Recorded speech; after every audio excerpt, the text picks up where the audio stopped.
Well, I'd like to begin tonight by asking if anybody has any questions from what we talked about last week, the aggregates. Sort of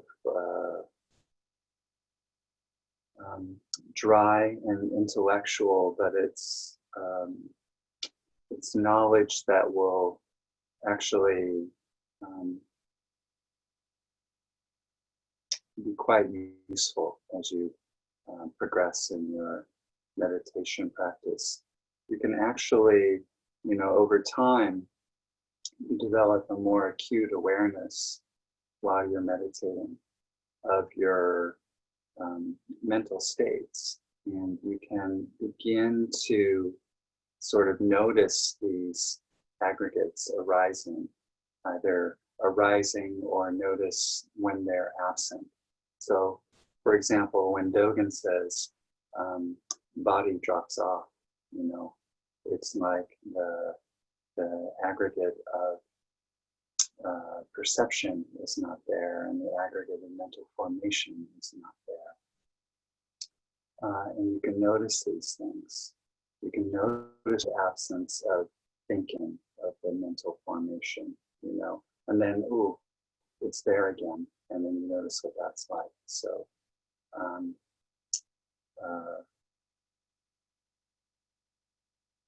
it is, may not seem particularly relevant now, but it tends to become more relevant as time goes on. And in the context of, what we're turning towards, looking at mortality and death, it's one approach to understanding something about death and dying. And, when all of those aggregates are in place, we experience this life as we are all right now. When any of those aggregates are no longer there, that organic whole is not there. And how you and I understand ourselves, how we understand ourselves, is different. So it's a different way of approaching death and dying. Are there any questions or comments about them?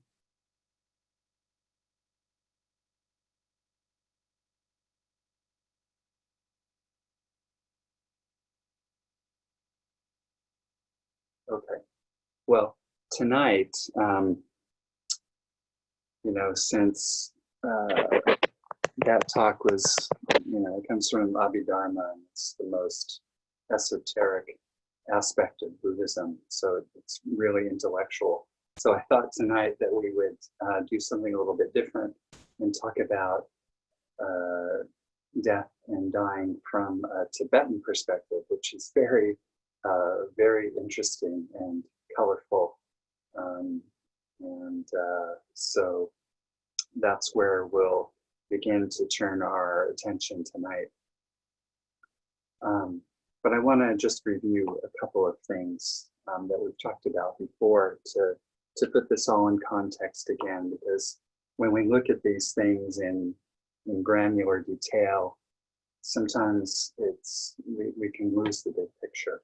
So, the reason that we contemplate mortality is not to be pessimistic, but to be realistic, because it's inevitable, because all beings that are born will die, and all phenomenon, as I've said before, arise, persist for a time, and cease.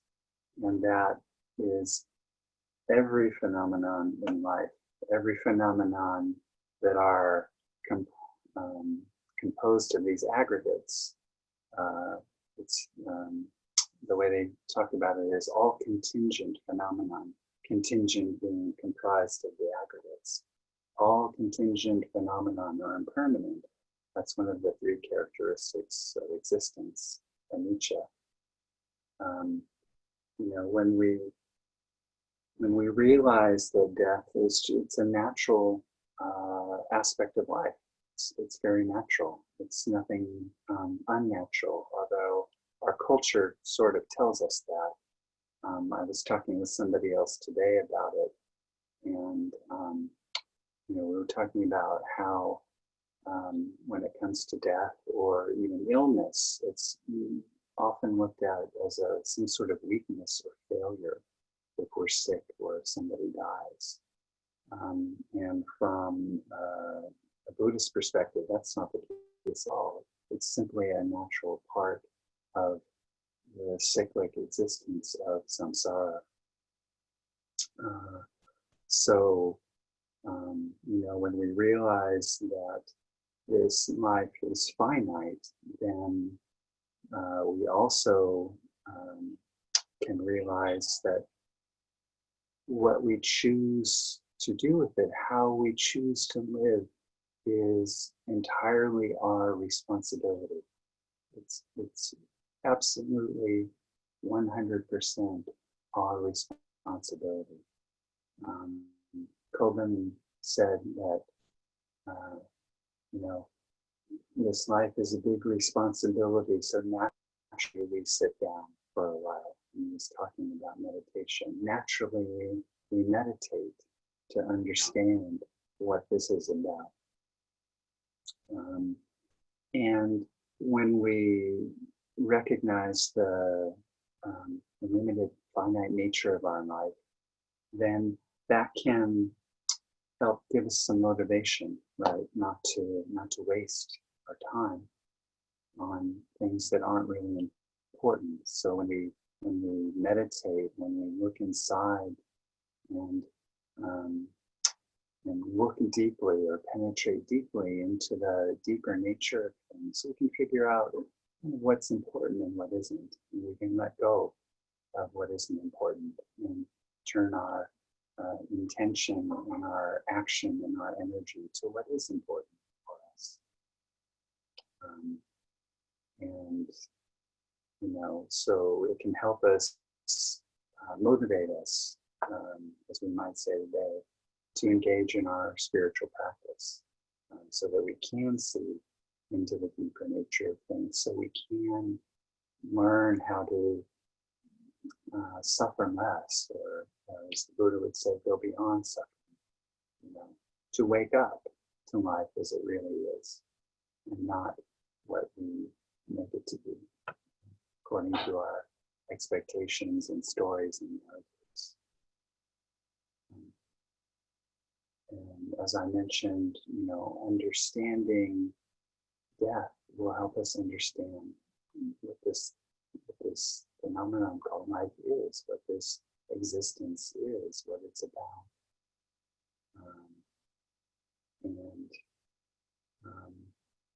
And we're able, when we can face something like this very directly and look into it and not turn away and not push it away and not numb ourselves somehow,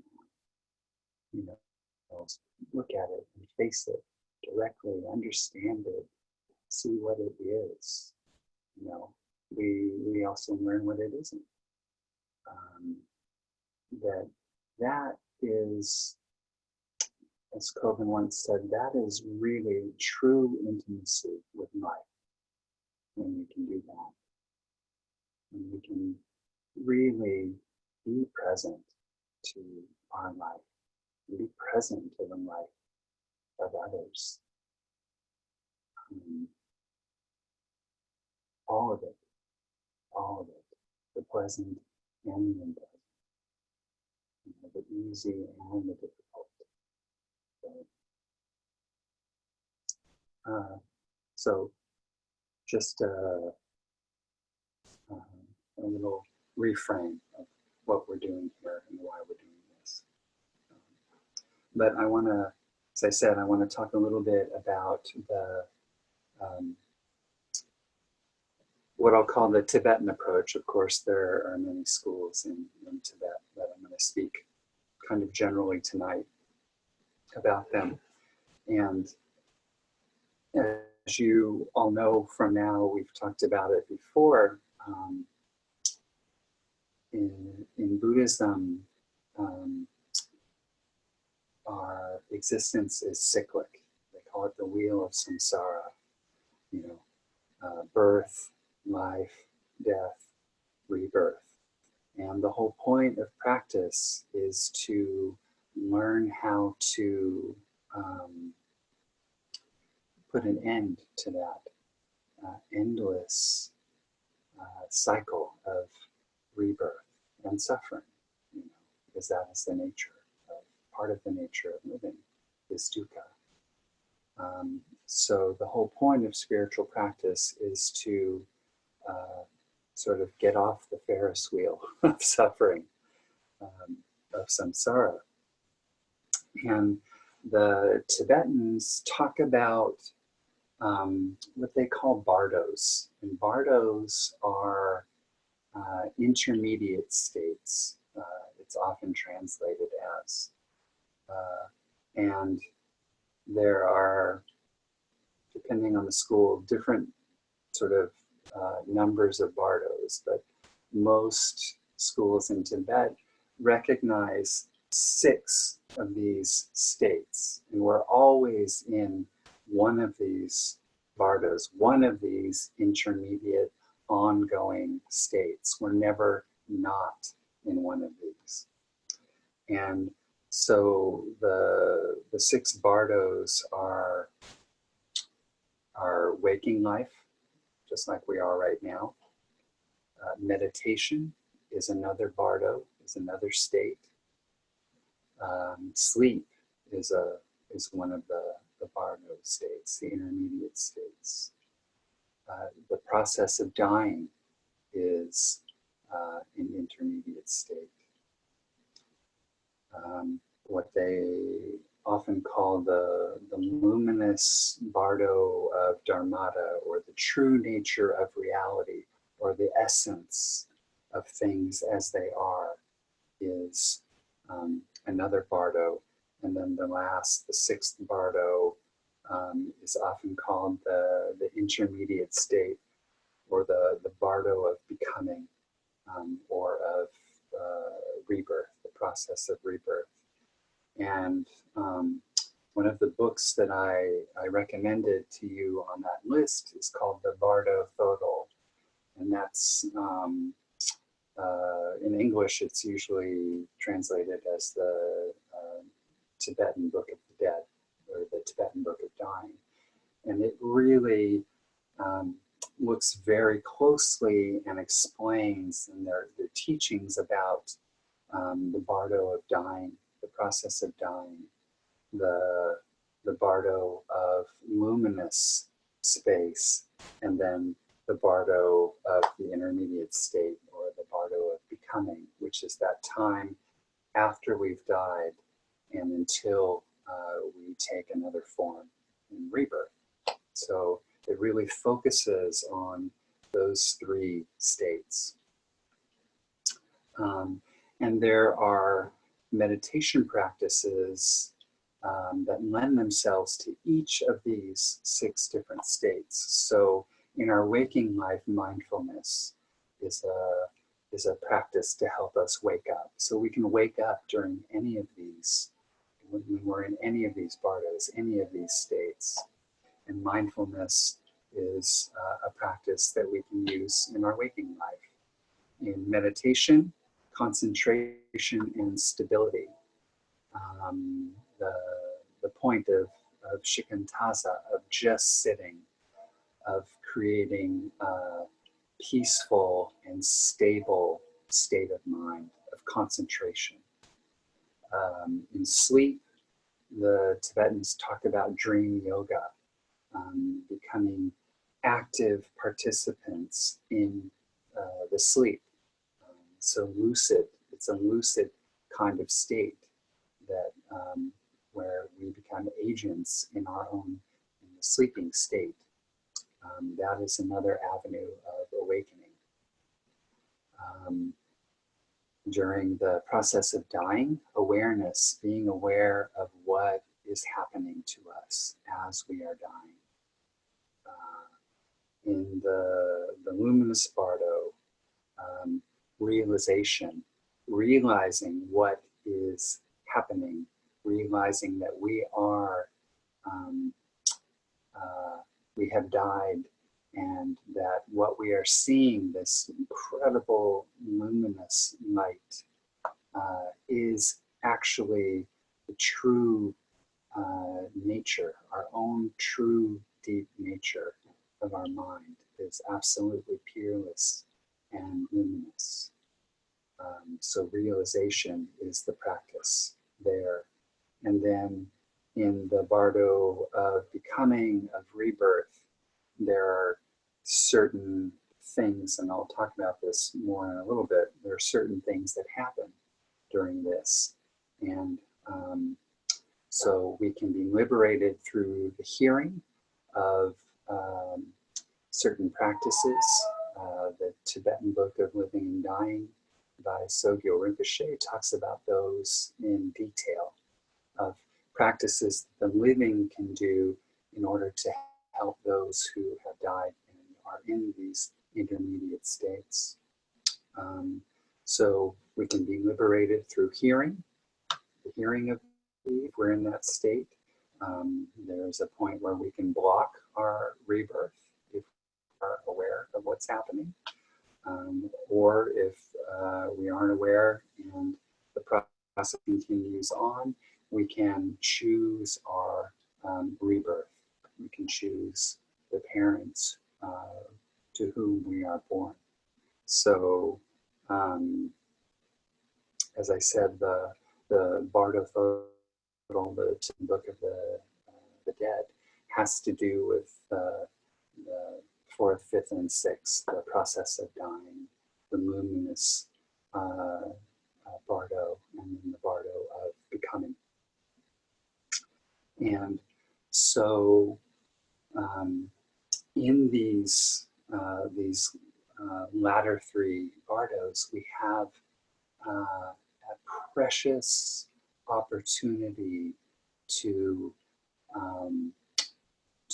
exit the endless rebirth, the wheel of samsara. When we're in those particular states, if we realize what's happening as it's happening, we can immediately cease our suffering. So it is an incredible potential, and that's why to the Tibetans it's so important to do what we're doing right now, which is to look at death, to understand it, to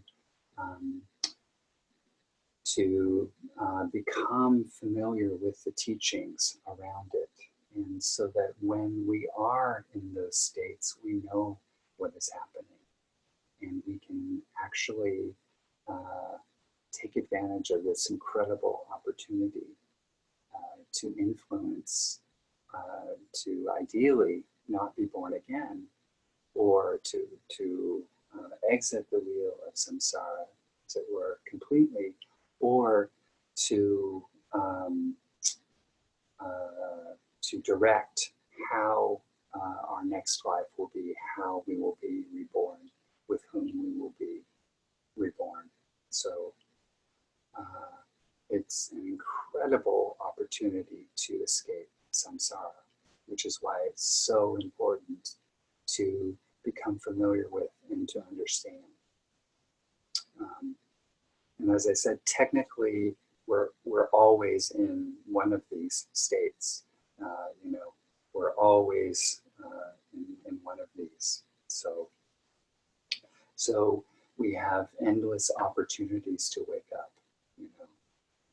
That's the good news about it. We have amazing opportunities at every turn, at every moment of this existence, to wake up and realize what is happening.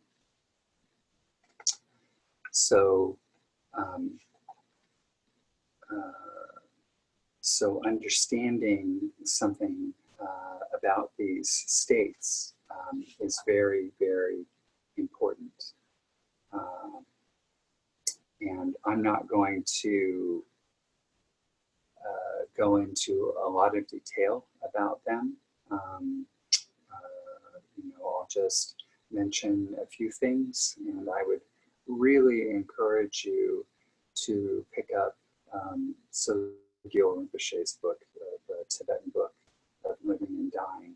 Not only is it a good introduction to Buddhism, but it goes into detail the description of these states and the practices that go along with them. So I would, if you are interested in this, I would encourage you to pick that up.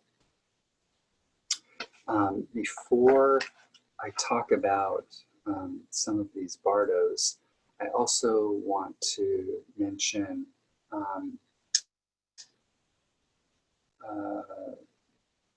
what are called the 6 realms, which are another way of sort of understanding our existence. And this is common to all of Buddhism. It's not just Tibetan Buddhism. Every aspect of Buddhism talks about these 6 realms. They're often called the 6 realms of samsara. And they are you can also understand them as the 6 possible types of rebirth. Although they are present right now in our existence, and we can, if we look around, if we are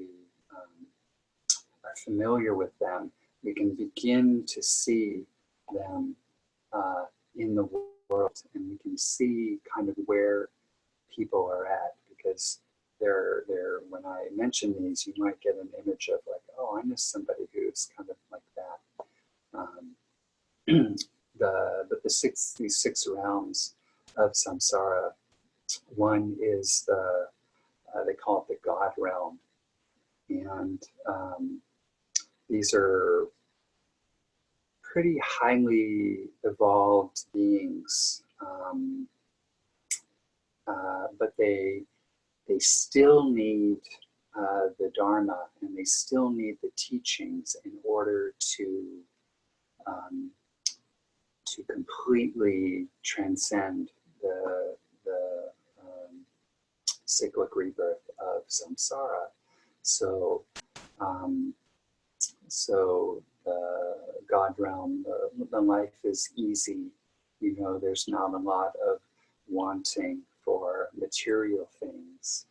But one of the sort of disadvantages of beings in the God realm is that they're so enamored with their life, they don't give any thought to their spiritual life.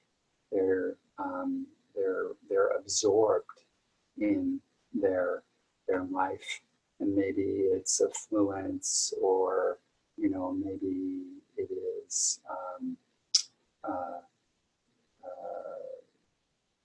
just having enough of things and not really giving thought to anything deeper than their day-to-day life. And so this is the God realm. And then there's a jealous God realm. And these beings are very jealous of the gods in the God realm. And they're sometimes in the sutras depicted as sort of cutting down the trees in the God realm. They're jealous of what they don't have, and they're trapped in that jealousy, that negative mind state and heart state of wanting and being jealous and judgment. And so they tend to focus on that and not give much thought to Dharma or to spiritual practice in ways that they can make their lives better. And then there's the human realm. And in Buddhism, the human realm is the ideal realm. it is the most advantageous kind of rebirth. It is the most advantageous form to take, because in the human realm, we have, you might say, the suffering that can motivate us and to work on our spiritual life, to encounter the Dharma and to practice the Dharma, as we are all doing here right now. So this is in a way, the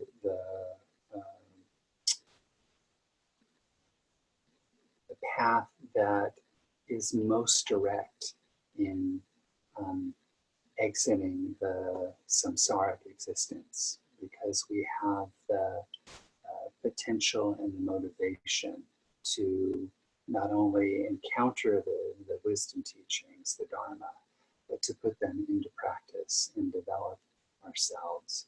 So the human realm of samsara is the ideal realm.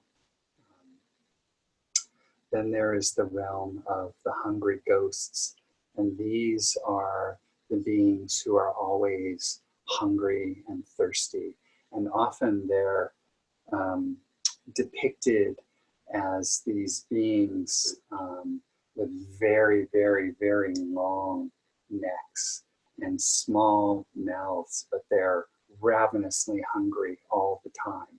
So they can never get enough to satisfy them. And maybe you know some people like that. They're never satisfied, with what they have.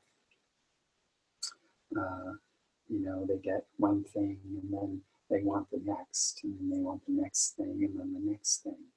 And this is the nature of desire. Desire is inexhaustible, is inextinguishable. And the hungry ghosts really typify this kind of state of mind. Then there is the animal realm, often called the realm of stupidity.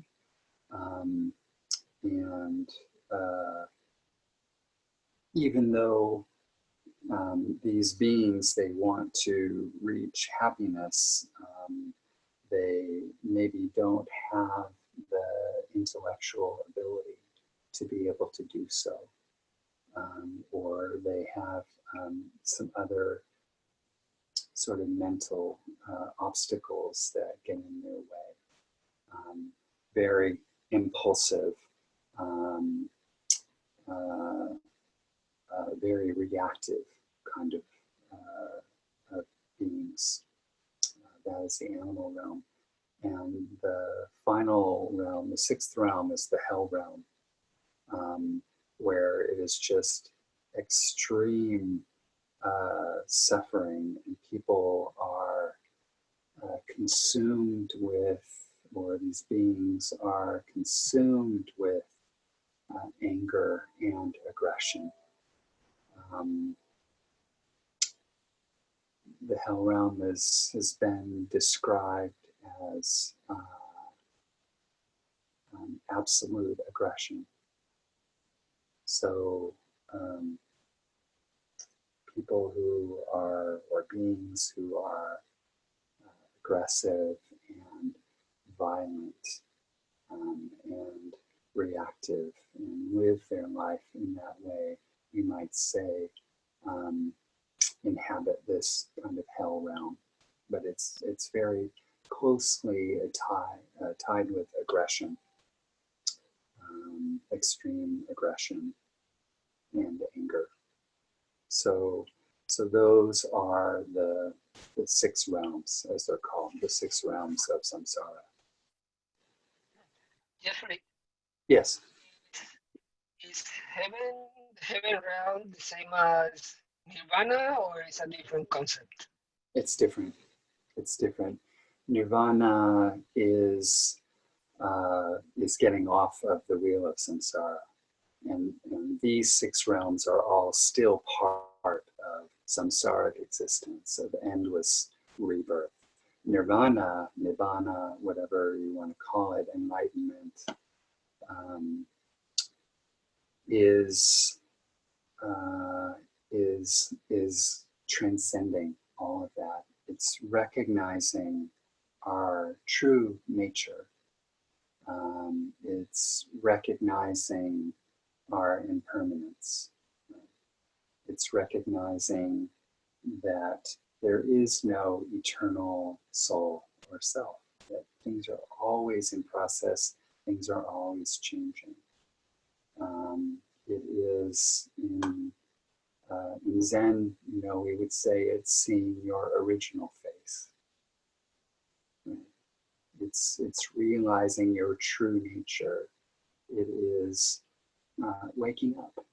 It's waking up fully, as the Buddha did, recognizing that, this is how things are.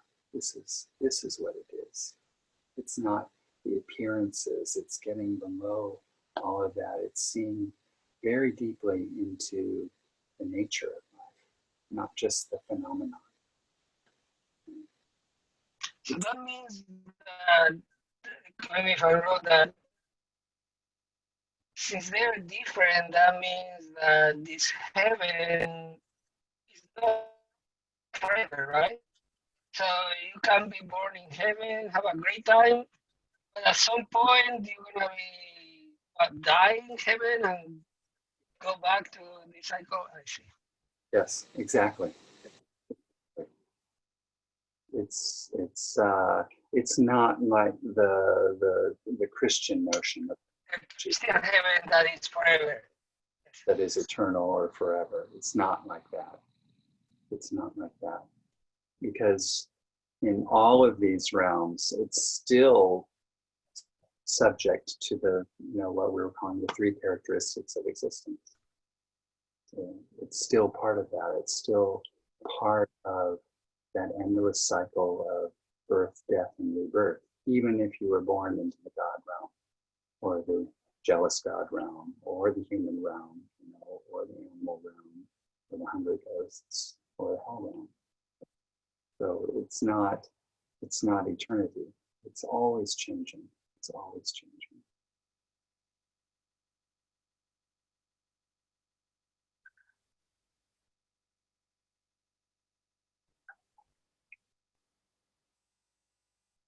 So,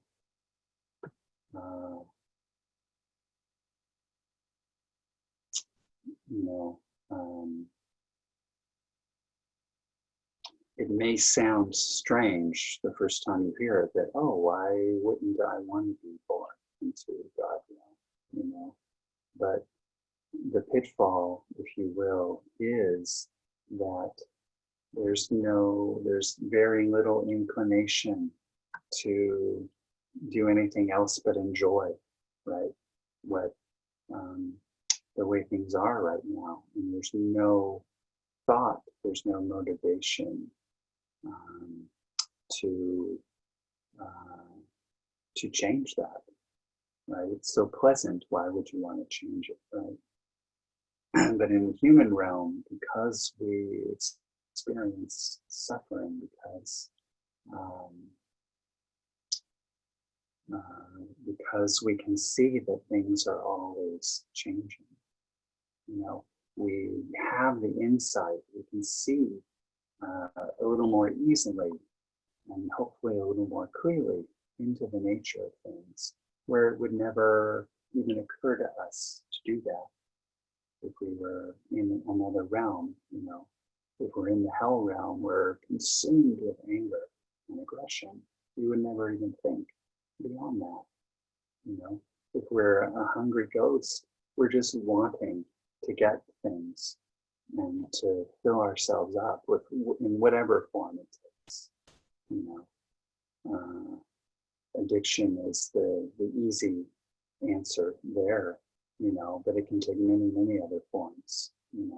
It can be an addiction to technology, wanting the next newest thing. It could be addiction to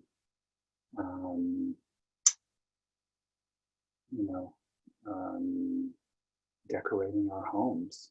You know, oh, I want this. Oh, I want to get that. Oh, if I get that, you know, piece of furniture will be perfect.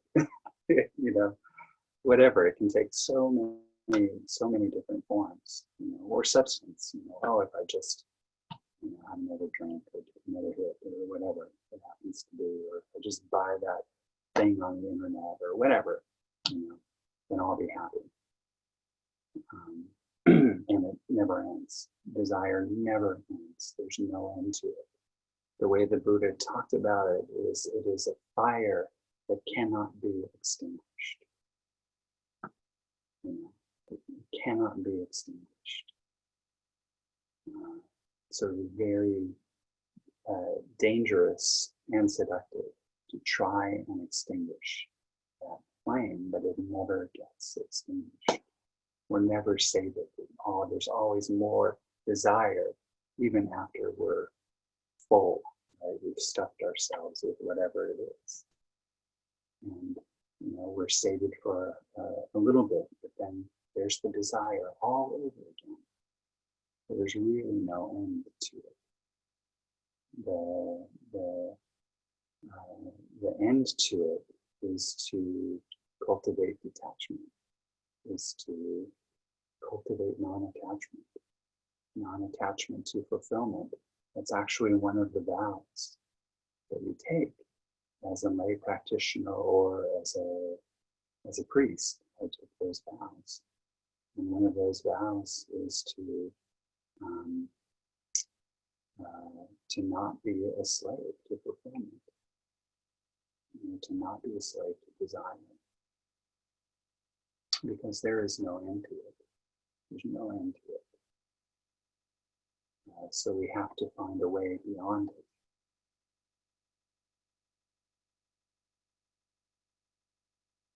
Any other questions or comments about,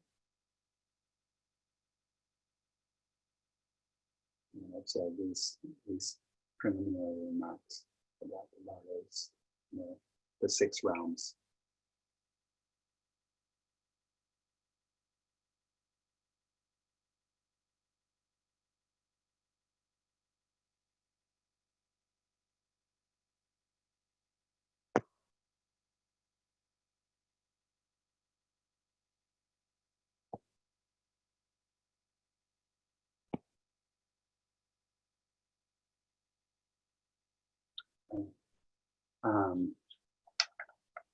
Let's see.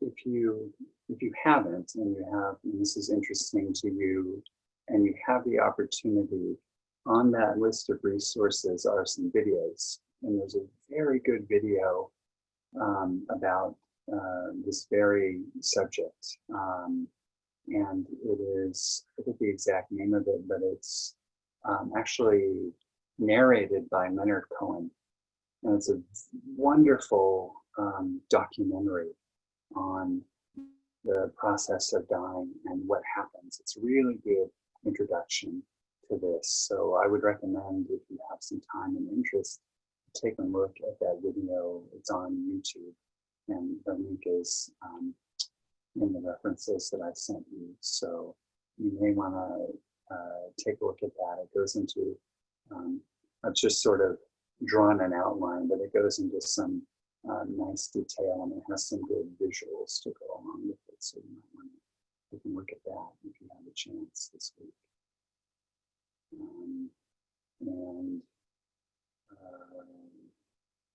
And next week we will continue on. We'll talk about these bardos in a little more detail, especially the bardo of dying, of the luminosity, and the bardo of becoming, and kind of what those are, and a little bit about what happens, and a little bit, so you'll understand what the incredible opportunities are when we're going through this, and why it's so important to to be familiar with it and to know, so that you know what is happening as it's happening. Because that's the, as we say in the practice, when there's a practice that the living can do for the deceased. And basically it is recounting important aspects of the Tibetan Book of the Dead. And you say this to the consciousness who is departed. It's without a body. We're just consciousness after that. And if they can hear it, and if they can realize what's happening to them, then immediately they transcend all of that, all of the bardos. So it's an incredible opportunity. What we say is once you recognize what's happening to you, recognition and liberation are instantaneous. They happen instantaneously. So that's why it's so important to recognize what's happening. That's why it's so important that we practice the meditation that we practice, that we're practicing in this group together. You know, the practice of mindfulness is absolutely essential. The practice of concentration is critical, absolutely critical. And we'll tell you more about it next week. But when the consciousness separates from the body and it's free floating, being able to stabilize that free floating consciousness is absolutely critical. And that's why we practice Shikantaza. That's why we practice concentration, because it is imperative that we have that ability when we enter this Bardo, especially the Numin's Bardo of Dharmata, and to recognize what is happening in the intermediate state, the Bardo of becoming, or the process of rebirth. Understanding what is happening is critical for us to direct our karma when we're there. So anyway, I think I've said it enough times and enough ways how important this is. So I'll just leave it at that. And again, if you have an opportunity, check out that short, I think it's a 45-minute video on the Bardos. And I will look forward to seeing you and being with you all next week. So thank you for your effort. Thank you for your intention. And thank you for your attention as well. So I hope you all have a very good week, and I look forward to seeing you next week. Thank you, Jeffrey.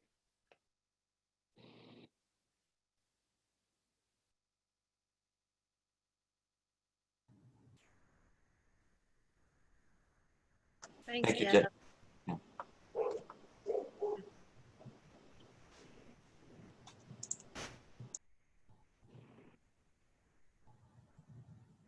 Night.